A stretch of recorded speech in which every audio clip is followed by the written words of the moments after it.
ချီကောင်းကောင်းလေးလျှာဒီအတွက်အဆင်ပြေတော့အထည်လေးခရမ်းလေးဘယ်တော့မှသူ့ကိုခြံထားလို့မရဘူးအနက်တန်းမှာအနည်းနဲ့ထက်ခတ်ရတဲ့အရောင်လေးပေါ့နော်အနက်ပြလာခရမ်းလား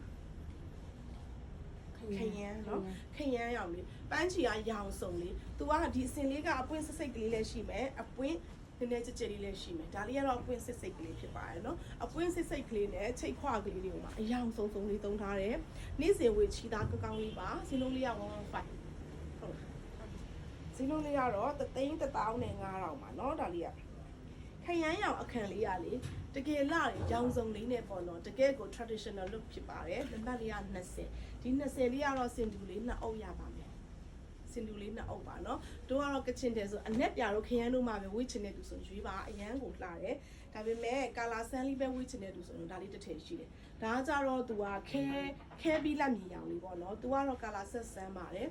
guide တွေကတော့အကြီးစားကြီးတွေမဟုတ်ပါဘူးသူရဲ့ guide တွေကတော့ပုံမှန်9,000ကွက်တိဖြစ်မယ်9,000ပြည့်ဖို့1လက်မ2လက်မရော့ပါမယ်เนาะသူက guide တော့အကြီးစားကြီးတွေမဟုတ်ဘူးသူစိမ့်နဲ့သူကတန်တယ်ဝစ်ပျော်တဲ့အထည်မျိုးလေးပါ1,1,500ပါเนาะဆောင်းလေးဆိုရင်ကချီရတော်တော်လေးကောင်းပါတယ်ဒါကြောင့်တစ်ထည်ပဲရှိပါတယ်เนาะကွင်းစိတ်ကလေးနံပါတ်လေးကတော့သူက20နဲ့1ကလေးပါနေ့စဉ်ပေါ့ပါလေးဝစ်ချင်တယ်လက်ကွင်းတီးတီးလေးတွေသုံးသက်လုံးပွင့်လေးတွေများနေရင်တော့ဒီလိုမျိုးချိတ်ခွပွင့်လေးတွေဝင်เนาะဒါလေးလည်းရမ်းချစ်စရာကောင်းပါတယ်ဒါလေးကတော့3ထည်ပဲရှိပါတယ်လူကြိုက်လည်းများကြတယ်เนาะကြိုက်တာတွေ့ရင်စီးပြီးလာပေးပါဦး